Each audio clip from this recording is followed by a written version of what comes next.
जैसे जैसे एनआईए की जांच और खुफिया इनपुट मिल रहे हैं, वैसे वैसे आतंकी डॉक्टर मॉड्यूल का मकसद और उनके बीच की दरार भी उजागर होती हुई नजर आ रही है। इनके 4 प्रमुख सूत्र थे, यानी आतंकी थे, जिसमें से पहला था डॉक्टर उमर, दूसरा था डॉक्टर मुजम्मिल और तीसरा था इरफान, जिसे हम इमाम इरफान के नाम से जानते हैं, और चौथा था आदिल। लेकिन इनके बीच में वैचारिक मतभेद भी था और व्यक्तिगत मतभेद भी।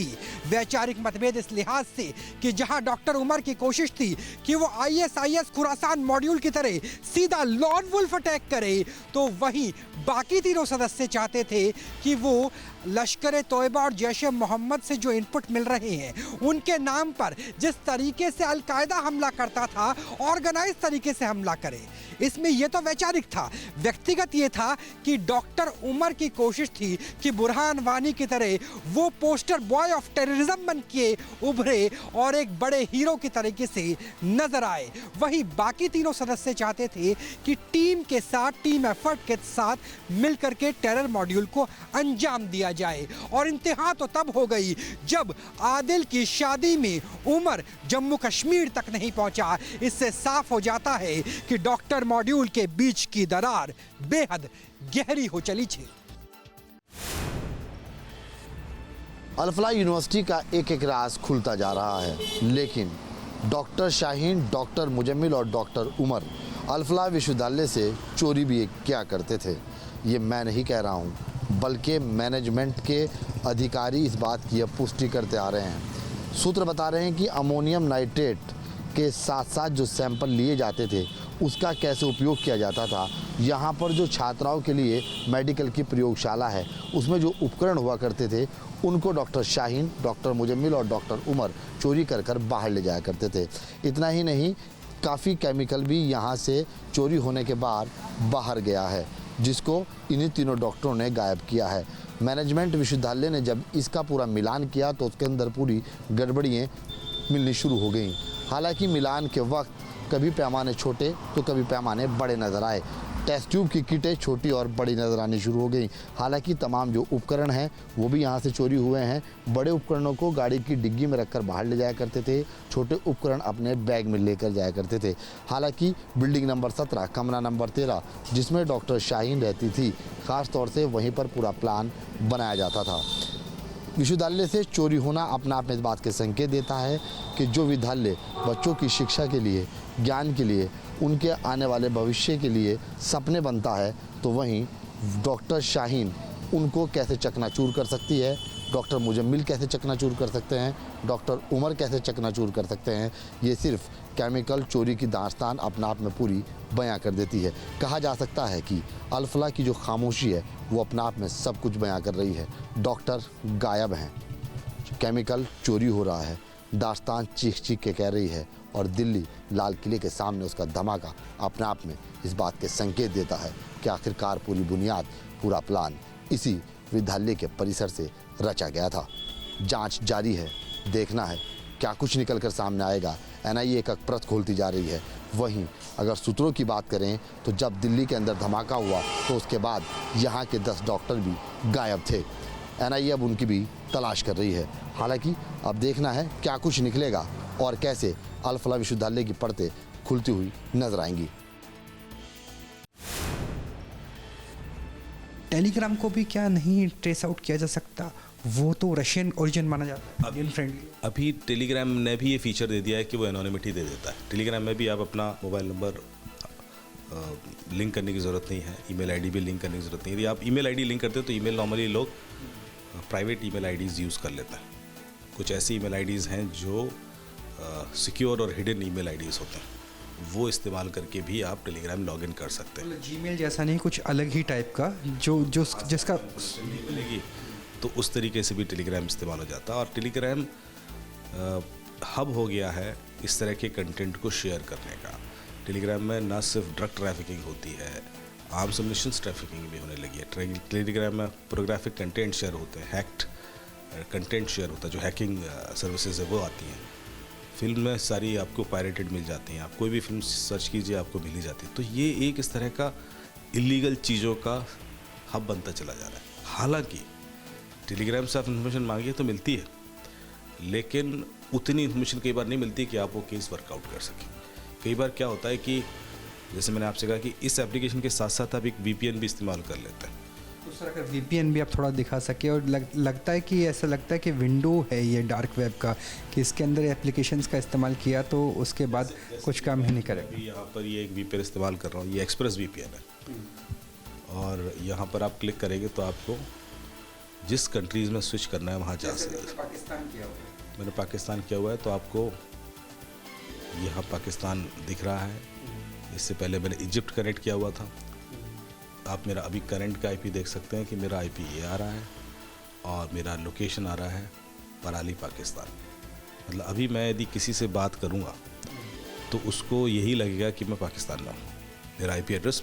तो यदि आप ऑपरेटर से या जो सिग्नल से या टेलीग्राम से IPs मांगेंगे तो उसको पाकिस्तान की IP दिख रहा होगा। तो सर ये VPN तो बहुत पुरानी चीज़ है, क्योंकि कई बार जो आजकल जेनजी हैं वो भी एप्लीकेशन जो इंडिया में बैन है उसके लिए VPN यूज़ करते हैं। तो VPN का कोई तोड़ नहीं है क्या खुफिया एजेंसियों के पास, NIA, IB, रॉ? देखिए VPN का तोड़ है और हम करते भी हैं। ऐसा नहीं है कि पिछले 6-8 महीने में जितने भी केसेस वर्कआउट किए हैं हर क्रिमिनल VPN ही इस्तेमाल कर रहा था, उसके बावजूद हमने पकड़े।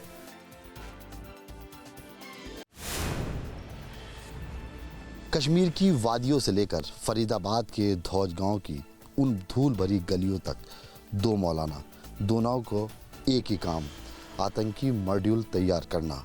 तस्वीर आप जो देखेंगे ये वही मदरसा है जो आपको ऊपर इसके कंस्ट्रक्शन का काम चलता हुआ नज़र आ रहा होगा, लेकिन नीचे जो बेसमेंट है वहाँ पर ये मदरसा चल रहा है। इस मदरसे की बुनियाद आतंकी विचारधाराओं पर रखी गई है, तभी तो बेसमेंट में नीचे मदरसा दर्शाया गया है। ऊपर आप देख सकते हैं कि अभी इस मदरसे के लिए तमाम जो चंदा इकट्ठा किया गया था, ख़ास तौर से मुजम्मिल ने भी यहाँ पर जो पैसे दिए थे वो इसी मदरसे में दिए थे ताकि इसमें निर्माण कार्य पूरा हो सके। मौलाना इफ्तिखार, जिसके बारे में बताया जाता है कि वो यहाँ पर बैठता था, बैठने के बाद यहाँ पे लगभग 20 से 30 बच्चों को ही यहाँ पे वो तालीम देता था। लेकिन 20-30 बच्चों के अलावा यहाँ से अगर देखा जाए अल-फलाह यूनिवर्सिटी को, तो अल-फलाह यूनिवर्सिटी यहाँ से लगभग 500 मीटर की दूरी पर है। और अल-फलाह यूनिवर्सिटी के जो डॉक्टर थे, ख़ास तौर से चाहे उसके अंदर में कश्मीर के पढ़ने वाले स्टूडेंट हों या फिर जो अन्य डॉक्टर हैं, वो यहाँ पे आते थे। आने के बाद उर्दू की तालीम मौलाना इफ्तिखार से हासिल करना चाहते थे। ऐसा सूत्र बताते हैं कि 7 बजे के करीब यहाँ पे वो जो डॉक्टर्स हैं ख़ास तौर से वो यहाँ पर आया करते थे और उर्दू की तालीम शाम के टाइम हासिल किया करते थे। मदरसे की बुनियाद आप देख रहे हैं कितनी मज़बूत है, क्योंकि ये बुनियाद इसलिए भी मज़बूत इसको कहा जाता है, लेकिन ये अंदर से पूरी खोखली है।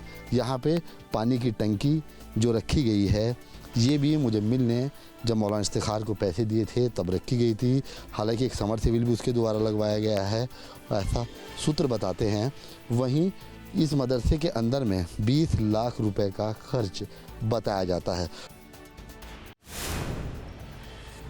विस्फोट की सामग्री को रखने के लिए जो डीप फ्रिज बरामद हुआ, जो डीप फ्रिज सामने आया, सूत्र बताते हैं कि वो इसी बिल्डिंग में कमरा नंबर 15 से बरामद हुआ है।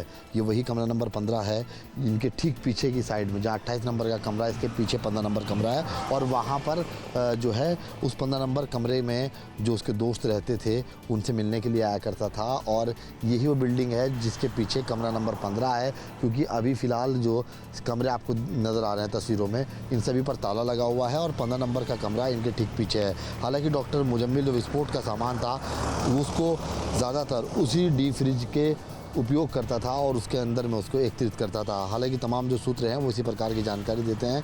अब बात अगर की जाए कि इस कमरा नंबर 15 की, जहां पर डीप फ्रिज बरामद था, तो यहां से लगभग 400 मीटर की दूरी पर अल-फलाह विश्वविद्यालय है। ये रास्ता सीधा अल-फलाह विश्वविद्यालय पे जाता है और ऑन रोड ही जो आपका सरफराज ट्रेडर्स है उसके ठीक ऊपर जो हॉस्टल टाइप में इन लोगों ने अपने रूम बनाए हुए हैं, जहाँ पर ज़्यादातर इसी विश्वविद्यालय के छात्र छात्राएँ रहते हैं। और यहाँ पे वो अपने दोस्तों के साथ मिलने के लिए आता था, यहीं पे दोस्तों के साथ चर्चा करता था। अक्सर शाम के टाइम में वो यहाँ पे बैठा करता था। डॉक्टर मुजम्मिल की यही दिनचर्या यहाँ की पूरे लोगों के द्वारा निकल कर सामने आती है। हालांकि लोगों का कहना है कि उसको कभी यहाँ पर दिन में नहीं देखा गया। जब अक्सर आता था तो रात में ही अपने दोस्तों के पास या अपने स्टूडेंटों के पास यहाँ आकर बातचीत करता था, चाय पिया करता था। हालांकि यहीं से जो डी फ्रिज है उसकी पूरी तरह से तफसीस निकल कर सामने आ रही है, वो यहीं से बरामद बताया जा रहा है। अब देखना ये होगा आने वाले समय में जो जांच होगी उसमें क्या कुछ निकल कर सामने आएगा और एक एक परत कहाँ तक खुलती हुई नजर आएगी। उत्तर प्रदेश की योगी सरकार ने राष्ट्रीय सुरक्षा से जुड़े हुए एक मामले में सख्त कार्रवाई करके ये साफ तौर पर संदेश दे दिया है कि उत्तर प्रदेश की धरती से ज़मीन पर किसी भी तरीके से राष्ट्रीय सुरक्षा के साथ खिलवाड़ नहीं हो सकता।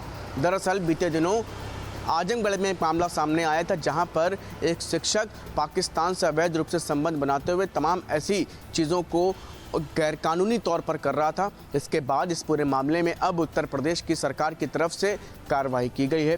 अल्पसंख्यक कल्याण विभाग की तरफ से इस पूरे मामले में जुड़े हुए उन तमाम कर्मचारियों शिक्षकों को निलंबित कर दिया गया है। साथ ही साथ इस पूरे मामले में कड़े एक्शन की भी तस्वीर निकल करके सामने आ रही है।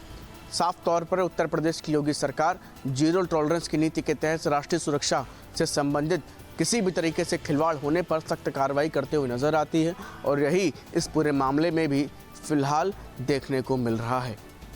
वीडियो जर्नलिस्ट सैफुल हसन के साथ शुभम पांडे, न्यूज स्टेट, लखनऊ। जम्मू कश्मीर के श्रीनगर में कल एसआईए ने जो है रेड डाली थी। रेड के दौरान वहां पे जो है दक्षिणी कश्मीर के पुलवामा का रहने वाला तुफैल नायकू को जो है हिरासत में लिया गया है। अगर तुफैल नायकू की बात करेंगे तो तुफैल नायकू जो है यहाँ पे इलेक्ट्रिशियन का काम कर रहा था, लेकिन सूत्रों के मुताबिक यही कहा जाता है कि तुफैल नायकू जो है वो बाज़ाब्ता तौर पर डॉक्टर उमर के साथ मिला हुआ था, कॉन्टैक्ट था।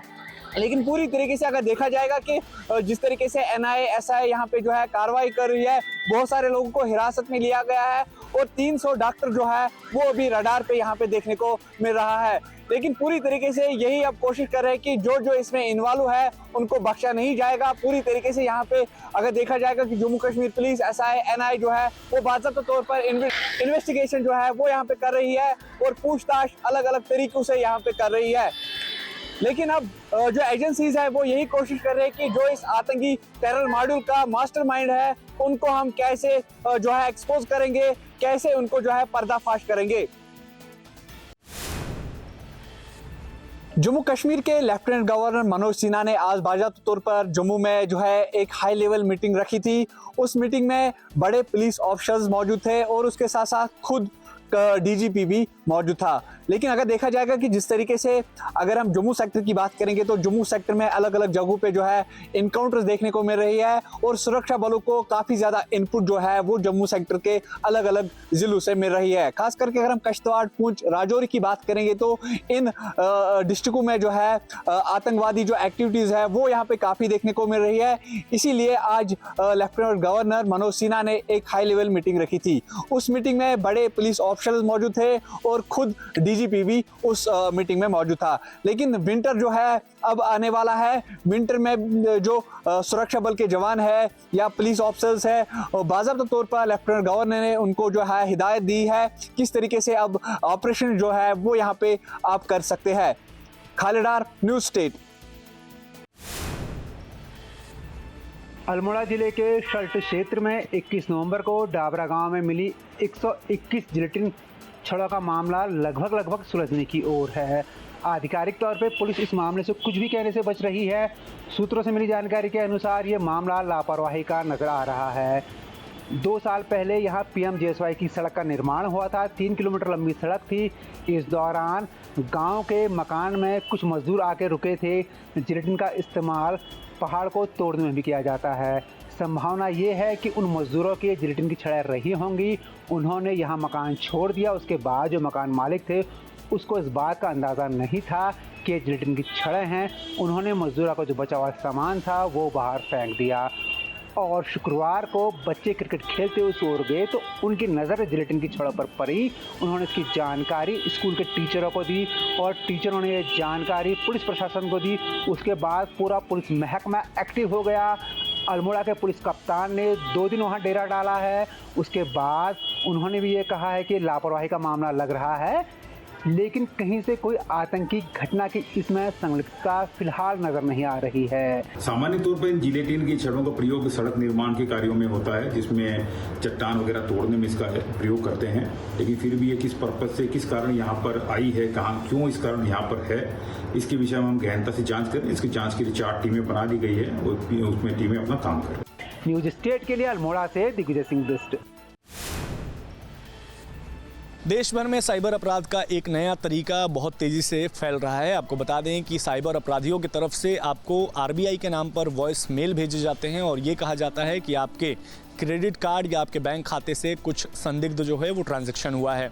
पीआईबी फैक्ट चेक ने इसकी पुष्टि करते हुए ये कहा कि ये पूरी तरीके से फर्जी है और जो है ये साइबर अपराधियों की तरफ से एक नया तरीका ढूंढा गया है, जहां पर वो ये इस वॉइस मेल के माध्यम से आपके अंदर यानी लोगों के अंदर घबराहट पैदा करते हैं और साथ ही साथ उनसे उनकी जो निजी जानकारी है बैंक खाते से जुड़ी हुई या ओटीपी वो लेने की कोशिश करते हैं। तो हम भी आपसे यही कहेंगे कि इस तरीके का वाक़या अगर आपके साथ होता है तो इसकी तुरंत शिकायत दर्ज कराएं और कभी भी कोई फ़ोन पर आपका बैंक का ओटीपी या खाते से जुड़ा कोई जो है वो मांगता है नंबर तो उसको ना दे। वीडियो जर्नलिस्ट विकास राय के साथ विशाल पांडे, न्यूज़ स्टेट, उत्तर प्रदेश, उत्तराखंड।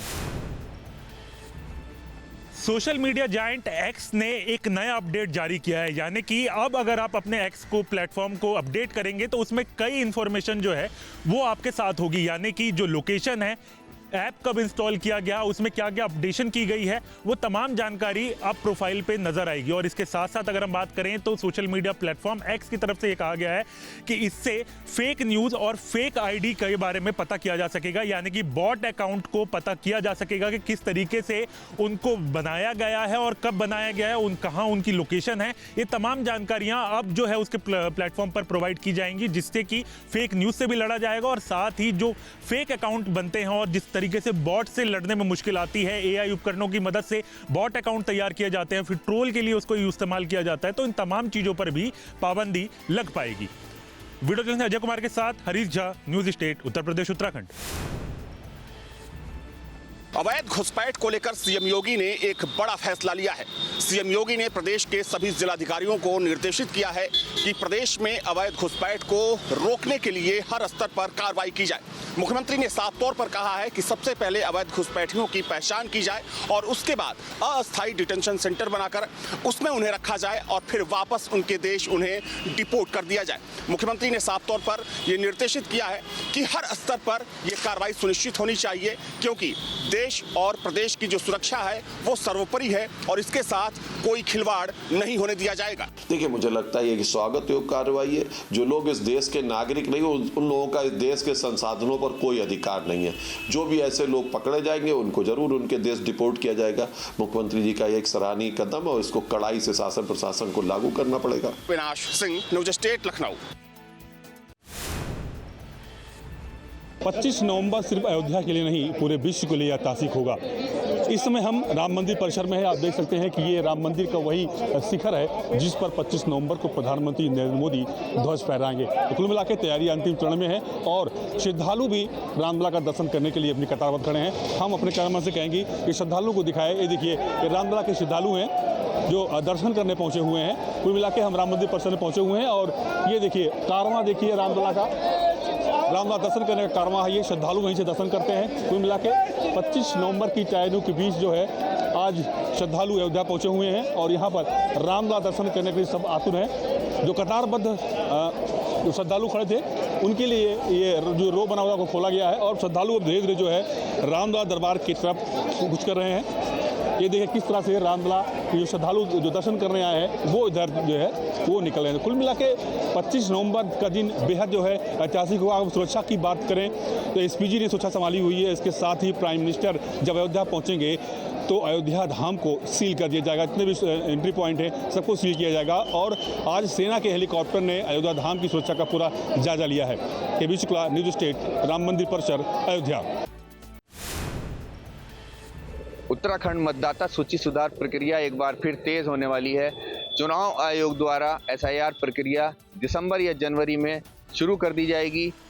जिन महिलाओं के 2003 में विवाह हुआ है और वो दूसरे राज्य से आकर उत्तराखंड में बसी हैं, उन्हें अपने मायके से ज़रूरी दस्तावेज SIR प्रक्रिया के लिए उपलब्ध कराने होंगे, जिससे उत्तराखंड मतदाता सूची में उनका नाम सुरक्षित किया जा सके।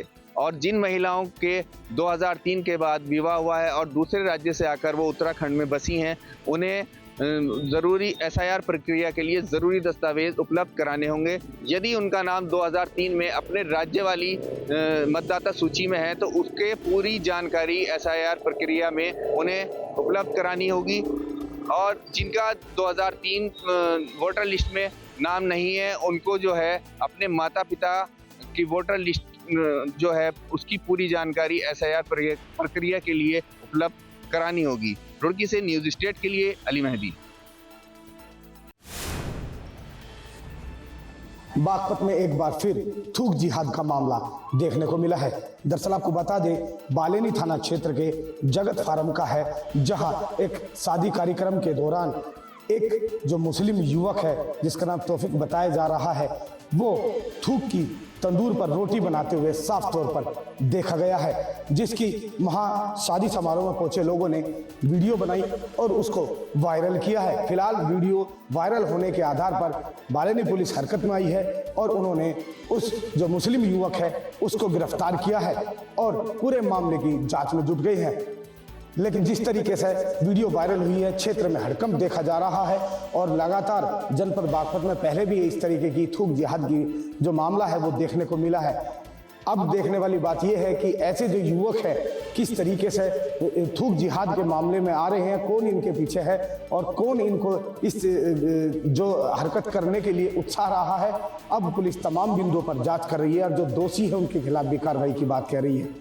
कैमरा सहयोगी के साथ मैं देवेंद्र चौहान, न्यूज़ स्टेट बागपत, उत्तर प्रदेश। बिहार में पर्यटन को और सुगम और आसान बनाने की कोशिश जो है वो अब बिहार सरकार कर रही है।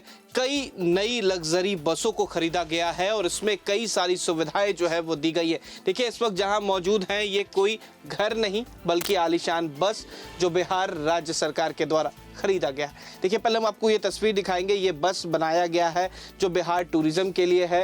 इस बस को आप हायर कर सकते हैं, इसमें कई सारी सुविधाएं हैं और आप पूरे बिहार का भ्रमण कर सकते हैं। पहले ये 4 बेड आप देख रहे हैं, ये चारों बेड जो है ये बनाए गए हैं, यानी कि जो पीछे का भाग है ये स्लीपर का जो है वो बनाया गया है।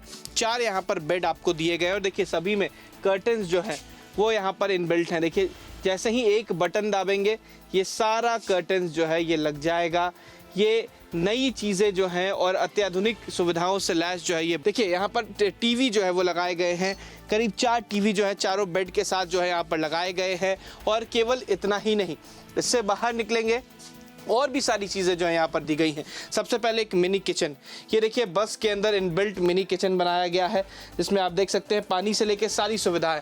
पहले यहाँ पर पानी एक ये वो इलाका है जहाँ पे आप अपना बर्नर रख सकते हैं, गैस स्टोव रख सकते हैं किचन के लिए। दूसरी तरफ सामान के लिए आप ये देखिए यहाँ पर आपको जगह दिया गया है, बॉक्स बनाया गया है जिसमें आप सामान रख सकते हैं, अपना खाने के सामान को आप यहाँ पर रख सकते हैं। दूसरी तरफ आप ये देखिए यहाँ पर एक पानी के लिए प्योरीफायर जो है, वाटर प्योरीफायर जो है वो दिया गया है।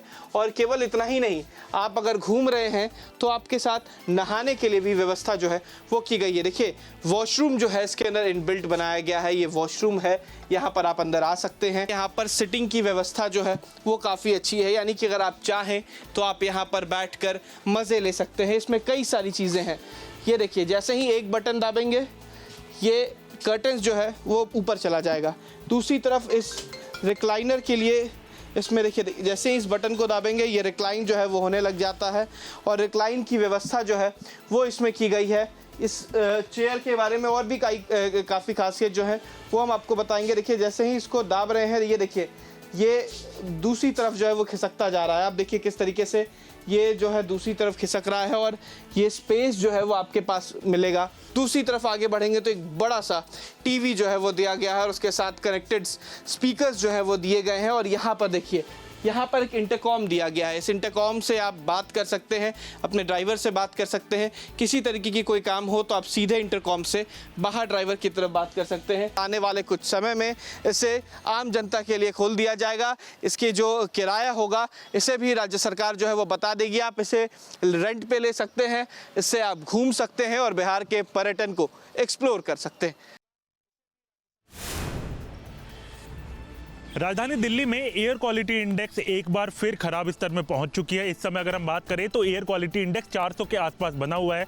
वहीं दिल्ली के कई ऐसे इलाके हैं जहां पर एयर क्वालिटी इंडेक्स जो है वो 400 के ऊपर है। दिल्ली में कुल मिलाकर 13 हॉटस्पॉट हैं जहां पर आमतौर पर जो नॉर्मल दिल्ली का टेम्परेचर होता है, यानी नॉर्मल जो AQI होता है, वहां से ज़्यादा एयर क्वालिटी इंडेक्स जो है आपको उन इलाकों में देखने को मिलता है। और उसको ध्यान में रखते हुए यहाँ पर दिल्ली सरकार की तरफ से भी बड़े फैसले लिए गए हैं, जिसमें सबसे अहम यह है कि ग्रैप 3 के अंतर्गत ग्रैप 4 के नियम जो है वो लागू हैं। यानी कि अगर हम बात करें जो रिस्ट्रिक्शन जो है ग्रैप 4 में अमूमन देखने को मिलती है, वो रिस्ट्रिक्शन इस बार CAQM के ऑर्डर के बाद दिल्ली सरकार ने ग्रैप 3 में ही लगा दी है। और उसके साथ साथ अगर हम बात करें तो स्कूल में मूवमेंट जो है वो बंद कर दी गई है। यानी कि जो स्टूडेंट्स हैं उनको साफ तौर पर कहा गया है कि वो अभी आउटडोर एक्टिविटी जो है वो ना करें। उसके साथ साथ कार पूलिंग की कई बातें जो हैं वो की गई हैं और साथ साथ वर्क फ्रॉम होम की भी एडवाइजरी दिल्ली सरकार की तरफ से जारी की गई है।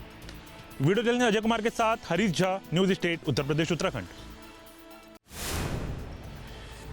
राजधानी दिल्ली में बढ़ते प्रदूषण के बाद दिल्ली सरकार ने बड़ा फैसला लिया है, जिसके अंतर्गत जो दिल्ली में तमाम हॉटस्पॉट हैं, यानी कि उन जगहों पर जहां पर प्रदूषण आम दिल्ली से अलग यानी कि ज़्यादा होता है, यानी कि अगर एवरेज दिल्ली का AQI अगर आप 300 को कहेंगे तो ऐसे इलाके दिल्ली में 13 हैं जहां पर एयर क्वालिटी इंडेक्स 300 से ज़्यादा देखने को मिलती है।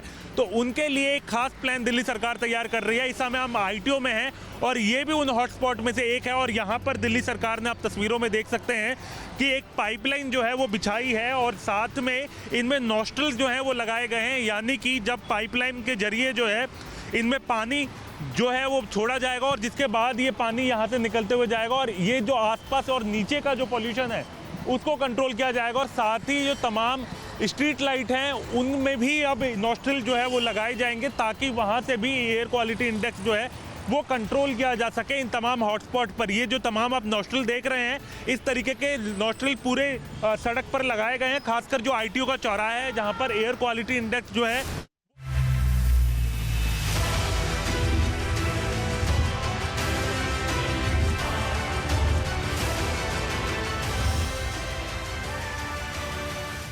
जहाँ भक्ति है हर शब्द में, कथाओं में छुपे हैं दिव्य रहस्य और ज्योतिष देता है जीवन को दिशा। धर्म से जुड़ी हर बातों को जानने के लिए हमारे चैनल स्तुति को सब्सक्राइब करें।